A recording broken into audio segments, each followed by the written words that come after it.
Okay, I'm back and I'm still on the Kenyan men. Na mimi niko on Kenyan men kwa sababu nataka kuwasaidia upate at least amwachwi. Kwa sababu mmeachwa sana. Can you see the rate vile wanawake wanaolewa outside this country? Na mnaanza kucomplain at hata akai vizuri wewe mwenye amemuoa. Hakuna kitu kama hiyo, acha kiwivu. At least baada this week at least amewaonyesha vile mwanamke anafaa kupendwa. Na nimekuwa nikigoja hii evidence nitatoa wapi? A Kenyan raw evidence of love from a Kenyan man.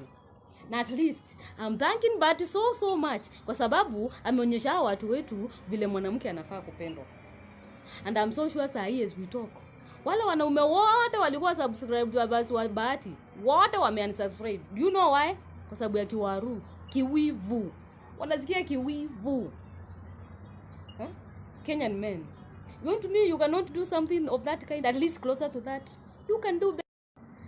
Nimerudi na niko bado kwa history ya mwanaume a provide 100%.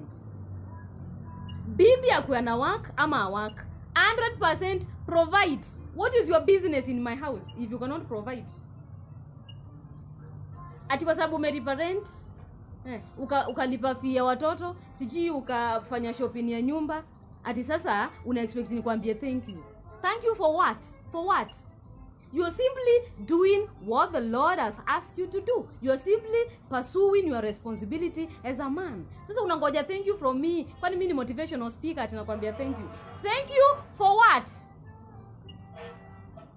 Hata kama your wife is working, just assume yeye ni kabati tu kwa nyumba. Assume hakuna pesa yote inakuja from the wife.